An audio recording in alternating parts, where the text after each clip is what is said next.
A story by K.R. Dragon. Read by Forrest McGilvray. Equestria at War. The Brightest Future. I, Princess Celestia. My words caught. A decade ago, the words I needed would have flowed like a river. Not anymore. Now, with mere hours before a meeting with Queen Velvet and a speech to Equestria, I didn't know what to say.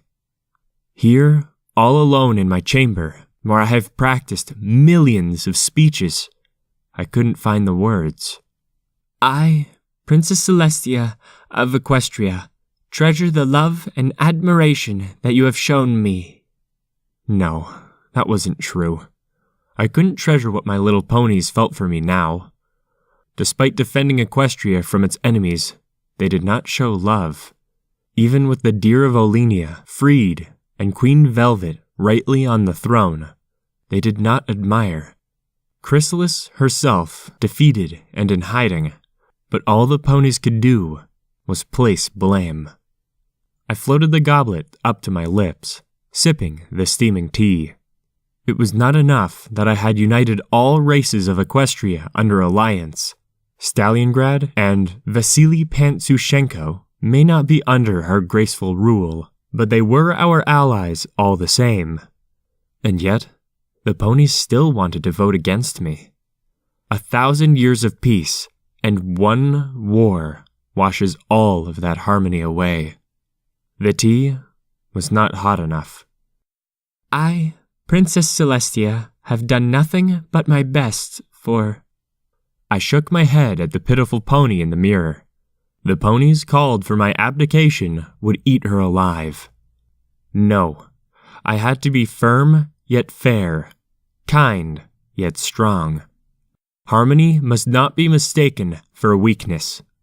With Stalliongrad's looming influence over the West Griffin Union and the defeated United Changeling hives, their belligerent rallies for an equal Equestria threatened the peace we fought so hard for.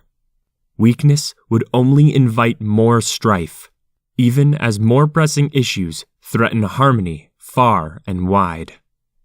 Only 1 week passed, I received a message from Queen Gaitha herself of the harmonious changelings in faraway Granacliff. Long have they supported harmony and stood by the good ponies of Farbrook, but a threat thought long gone is marching in those frozen forests. The dead march for Rosa Maledicta, so-called Queen of Blood, and the mighty griffins of the Arcturian Order fell to the last trying to stop them. Surely Stalliongrad understood the severity of this message. Surely Archon Eros VII of the Griffin Empire did as well. Would they set aside their petty squabbles for the good of the world, or bicker and destroy each other so the dead may sweep across the land in a black crusade?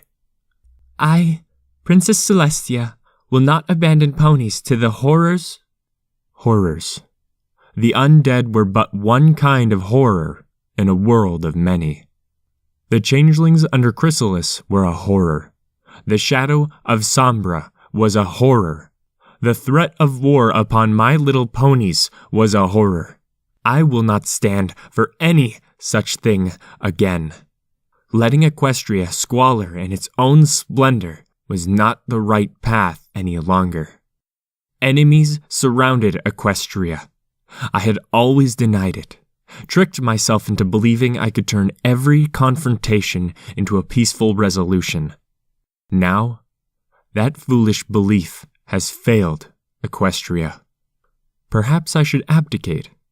Perhaps my time has passed, and I must pass on leadership to the little ponies. I, Princess Celestia, have failed. How would Equestria continue without me? Stalliongrad would certainly impose their equality upon all of pony kind. Their ridiculous government idea would create a wave of resolution over Equestria, and then they would try to spread it into the rest of the world. They would ignite a spark in countries like the Griffin Empire, and that spark would bring more war to Equestria. No, I couldn't leave the future in the hands of the young and the foolish. My sister and I had to persevere. Before us now was the most difficult challenge of all. My sister was gallivanting around in the north, and I hadn't seen her in weeks. I needed to be strong, and she was out there, hiding from responsibility, leaving me to deal with everything by myself. I didn't need her. This Equestria would be mine. That wasn't true. She had not failed me, and I had not failed her. Our bond was stronger than ever, and it would remain so into the new Equestria we must forge. For this challenge will be more than either of us have ever overcome on our own. As we changed so long ago, we will change again. I, Princess Celestia, am reborn. The world had taken its stand. Those who would threaten us have revealed themselves.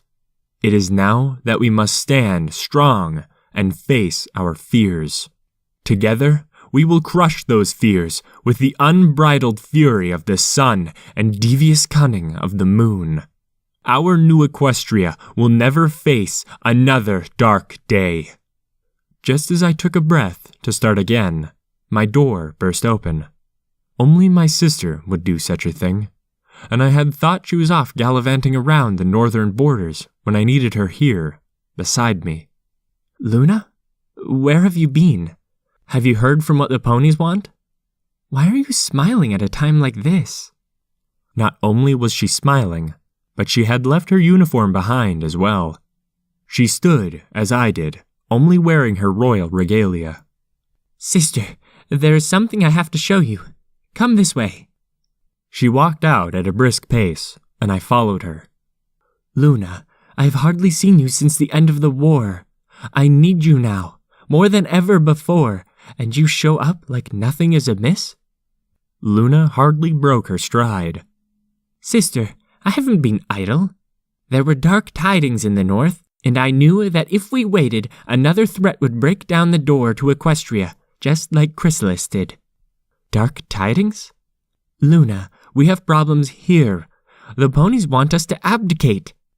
That stopped her, just outside the heavy door to the palace dungeon. Honestly, every palace had a dungeon, even if this one had never held a prisoner. Abdicate? After all we have done for them? I know. I can't just stand back and let Equestria be destroyed by our enemies. I won't. Luna put her hoof on the door. This might help. She pushed through, and I followed. The Canterlot dungeon was pleasant compared to most, well lit, with tapestries much like the rest of the castle. It was never fit to be a prison. It was also small. The short passage that Luna and I walked down was lined with royal guards, including some from the Crystal Empire. That alleviated the surprise I felt when we stepped around the corner to see Princess Flurryheart. The youngest princess bowed her head, even though she didn't have to. Princess, it is good to see you. It always seems so long. It is good to see you as well, but I can't say I'm not concerned. What brings you to Equestria during these difficult times? Luna stopped me, and I saw that there was a cell to our left. Inside were 6 guards and 3 prisoners wearing hoods. They were ponies, but more than that, I could not say. It is this that I want to show you, sister. I told you I was busy. This is the fruit of my labor. With a wave of a hoof, the guards pulled off the hoods. The 2 ponies to the side might as well have been dragons, for all I saw was the unicorn in the center. Dark mane and coat with a blood-red horn. Sombra was unmistakable, and even behind those bars, threatening. Though, as I stared, I saw that he was beaten. Bruises and dried blood covered his body, and his red horn was chipped. You captured Sombra? I haven't even heard that he had returned. Luna stifled a giggle. She never did that. That's not even the best part. The guards in the cell acted quickly. The 2 behind Sombra forced him to the ground, holding a gun to his head, and the same happened to the prisoner on the left. A flash lit the right as the unicorn guard cast the now painfully familiar spell to reveal a changeling, and the image of an earth pony mare was replaced with... I recoiled as Chrysalis snarled and leapt, quickly tackled and held by both guards as they beat her into submission. A burning rage filled my heart, wishing it were my hooves hitting her instead of theirs. All this pain and death, and the cause was held before me, a captive, finally. My sister's voice sounded distant at first, while she pulled me from my shock.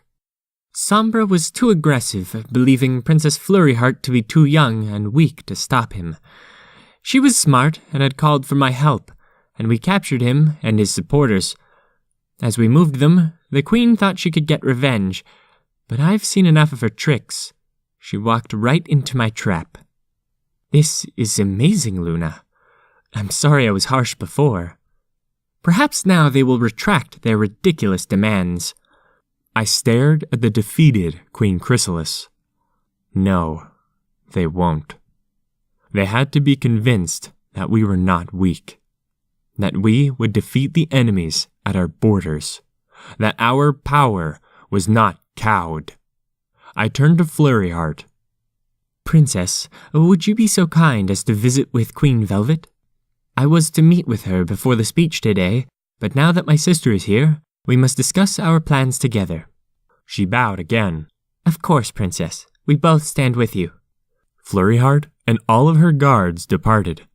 Luna waved a hoof, and their guards gave them space. They would ensure this discussion was private and uninterrupted. The words I needed were coming to me. Once alone, Luna spoke first. You don't want Flurryheart and Velvet to join us? This matter will require strength and force of will. The ponies will not forgive our failure to protect them with this offering. They believe we can no longer protect them. Luna stomped a hoof. But we have protected them. We risked our lives protecting them. I shook my head. It was not enough. They fear that our past failure will only repeat itself. Surely they will see that we can protect them when we show that we have stopped Sombra? It won't be enough. They are foolish. They did not see him as a threat, so they won't realize we have saved them. They will still ask us to abdicate. Luna paced the empty room, looking from banner to banner before looking back at me. What can we do? We can let them vote. They will cast us aside. Let us retire to the countryside. Let us watch as they foolishly squander their resources and fight amongst themselves. All of our work will perish as they are swept aside by enemies we could have defeated. Because they don't respect us. Because they don't cherish us. Because they don't want us. My sister recoiled from my words and fell still. They see all we have done and want to throw it away. Treat our sacrifice as a meaningless trifle. That is our fate. Luna lowered her head, staring into the ground. Her wings slumped. Even her mane stopped its ethereal shiver. I stomped my hoof, cracking the stone and snapping her eyes up to me. We must show that we are strong. We must demonstrate that the inaction of the past will not be repeated. Together, we will lead Equestria throughout the world and stop every threat. Sister, that sounds... I stood close to her. Sister, we must change, just as Equestria has changed. Our pleasant rule is past. Only through force and power will we protect our little ponies. Only by tapping into our potential will we realize our greater destiny. The destiny of a peaceful world under our reign. Celestia. She looked into my eyes as I looked into hers. I saw fear there. Fear of change. Fear of power. Sister, our past is fraught with failure. Every time we have forgotten that our bond is paramount, we have failed. Every time we did not hunt down every threat, we have failed. Every time we have let ourselves become weak, we have failed. Now we must see the truth. We are weak. I embraced my sister, holding her tight. But we can be so strong, and our strength will never fail us. I was foolish back then. How can you say we should do that now? Then, you were jealous and spiteful. Me, I was blinded by false glory. Now, we have each other, and all the world dares threaten us. Our bond is our power, and our power will save Equestria. She held me close a little longer. There has been so much horror, sister, and I have seen my share. This power, if only we had taken it sooner, perhaps. No, sister, we do not look to the past. Only our future matters now. We pulled away from each other, and I saw her eyes had changed, the pupils tall and narrow. In the reflection, I saw that mine were bright, like the burning sun.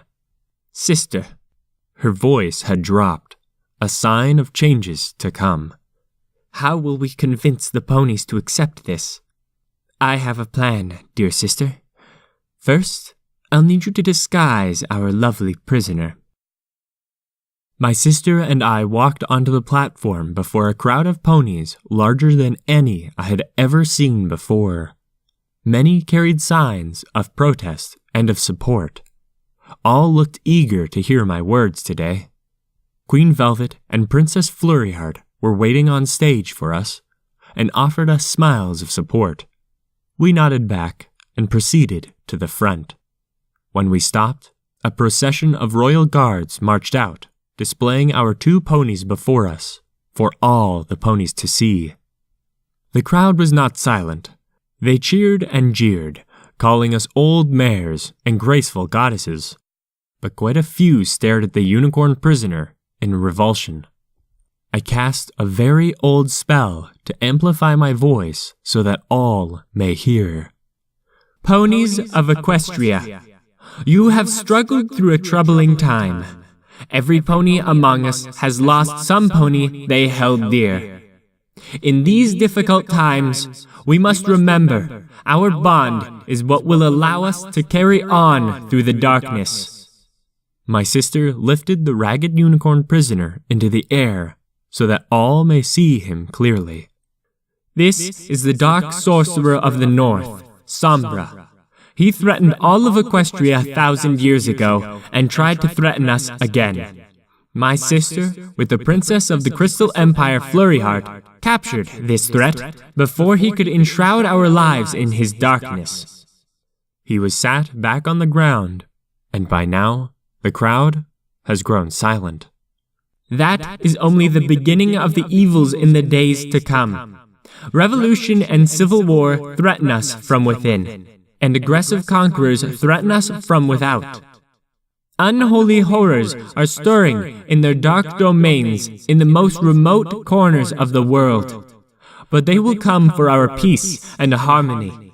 They will sweep across our lands like no enemy has before.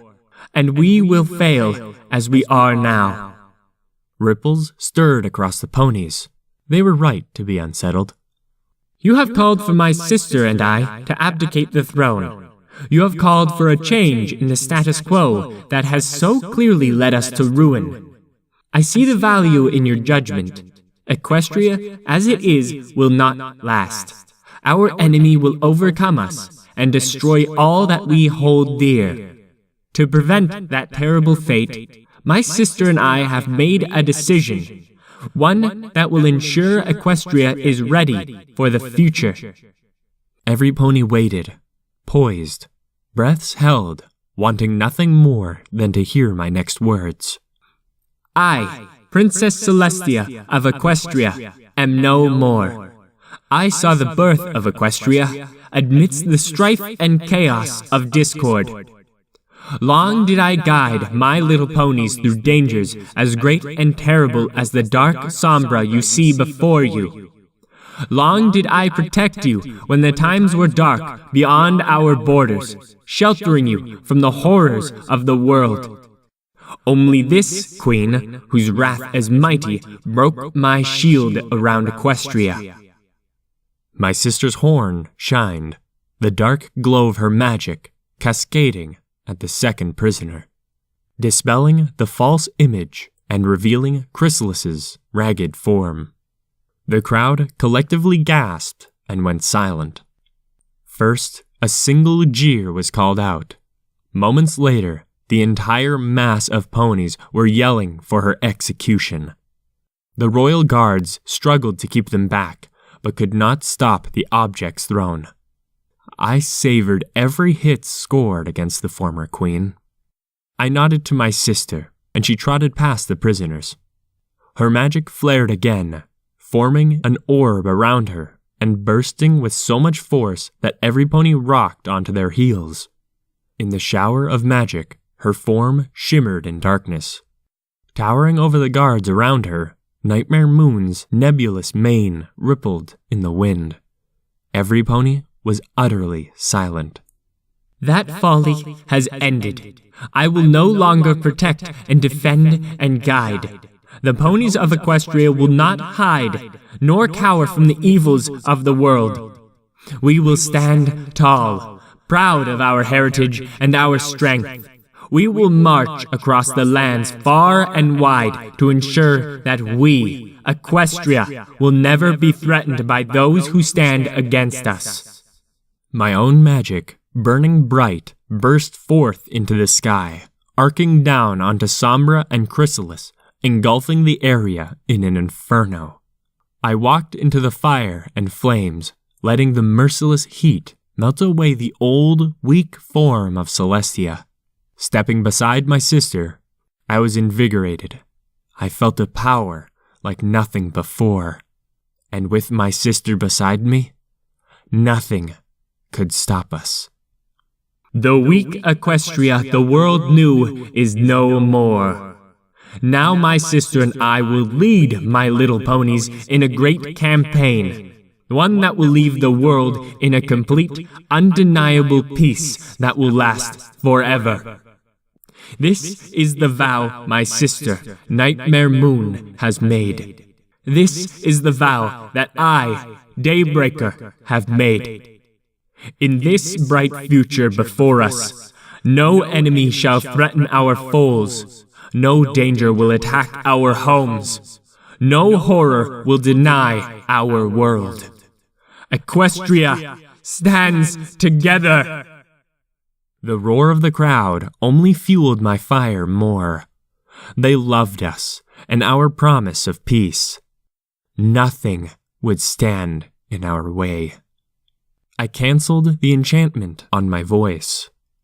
Queen Velvet, Princess Flurryheart, stand with us. Though they trembled, they did as I commanded. Perhaps they feared for their lives.